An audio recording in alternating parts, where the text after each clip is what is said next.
Ce matin, je veux vous partager Ésaïe 25, verset 9, qui dit « En ce jour, l'on dira, voici notre Dieu, en qui nous avons confiance, et c'est lui qui nous sauve. C'est l'Éternel en qui nous avons confiance. Soyons dans l'allégresse et réjouissons-nous de son salut. » Alléluia, Jésus. Le Seigneur nous a donné son salut. Il nous a donné tout afin que nous puissions élever nos voix avec allégresse, que nous puissions lui donner toute louange, tout honneur et gloire. Il nous appelle à le louer. Dans le psaume 107, ça dit « Louez l'Éternel car il est bon ». C'est pas « je veux que tu me loues ». Le Seigneur, il dit « Loue-moi, je veux, je t'ordonne que tu me loues. Parce que tu dois me louer, dit l'Éternel. Parce que tu dois me louer. » Dans la louange, il y a la puissance. Dieu habite dans les louanges. Peu importe ce qui se passe aujourd'hui sur terre, nous ne sommes pas juges de la terre. Dieu seul est le juge de la terre.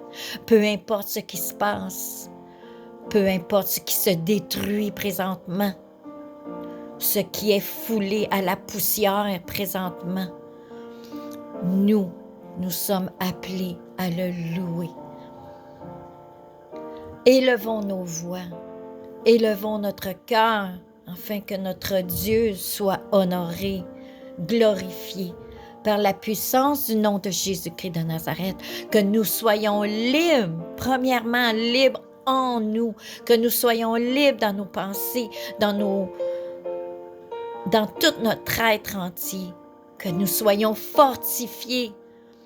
Ma prière aujourd'hui, c'est vraiment que par la puissance de la louange, que nous soyons fortifiés, que tu sois fortifié, que tu sois relevé par la puissance de la parole qui agit et qui est vivante aujourd'hui. Au nom puissant de Jésus-Christ de Nazareth, maintenant je le réclame.